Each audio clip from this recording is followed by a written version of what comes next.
On the morning of December 7, 1941, the battleships of the U.S. Pacific Fleet sat in a neat line beside Ford Island inside Pearl Harbor. Their gun turrets were massive. Their armor was thick. From the waterline up, they looked like floating fortresses. And the harbor itself seemed to protect them. Pearl Harbor was shallow. That mattered because aerial torpedoes did not simply drop from a plane and run straight forward. After release, a torpedo normally slammed into the water, dove downward, then leveled out before racing toward its target. In deep water, that was fine. In Pearl Harbor, it should have been a problem. A normal torpedo could dive too deep, hit the harbor floor, and bury itself in the mud before it ever reached a battleship. So the ships at anchor looked protected by the water beneath them. Japan focused on that assumption.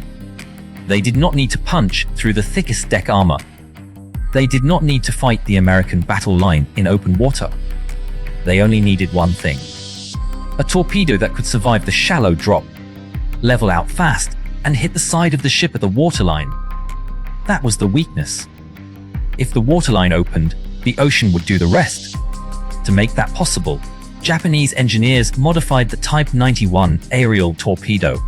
They added wooden stabilizing fins to control the torpedo after impact, reduce how deep it plunged, and help it settle into a shallow run. It was not a glamorous change, but it attacked the exact reason Pearl Harbor was believed to be safer. That morning, Japanese aircraft crossed the mountains and dropped toward the harbor. High-altitude bombers moved toward the battleships and airfields. Dive bombers went after hangars, runways, and aircraft still parked on the ground. Then the torpedo planes came in low over the water. They had almost no room for error. Too high, and the torpedo would dive too deep. Too fast, and it could tumble, roll, or lose its line. The pilot had to bring the aircraft down close to the harbor, line up through masts, smokestacks, ships, and anti-aircraft fire, and release at the right distance. The plane kept dropping. The water rushed closer. The side of the battleship filled the pilot's view. Then the torpedo fell away. It struck the water. If it behaved like an ordinary torpedo, the attack should have ended right there. It should have buried itself into the shallow harbor bottom. But it did not. It steadied. It leveled. A white wake stretched across the harbor, running straight toward the side of an American battleship. The sailors on deck may have seen the water moving before they understood what it was. Not a bomb. Not a shell. A torpedo, coming in just below the surface. The battleships had nowhere to go. They were not maneuvering at sea. They were tied to their moorings. Other ships sat beside them. Piers, shoreline, and shallow water boxed them in. They were fixed targets. The first torpedo hit the side of the hull below the waterline. The blast tore into the steel. Water rushed through the opening. Compartments began to flood. The ship lurched as weight shifted inside the hull. Then came another hit. Then another. More torpedoes ran through the shallow harbor and into Battleship Row. Alarms screamed. Watertight doors slammed shut. Sailors ran through darkening passageways as the decks began to tilt under their feet.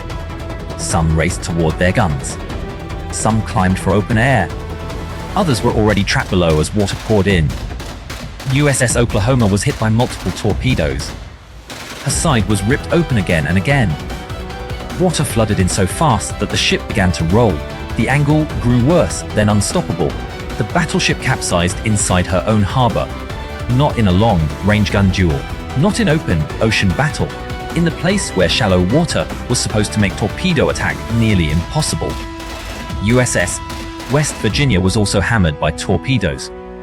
Explosions opened her hull, water poured in, and the ship slowly settled into the harbor mud.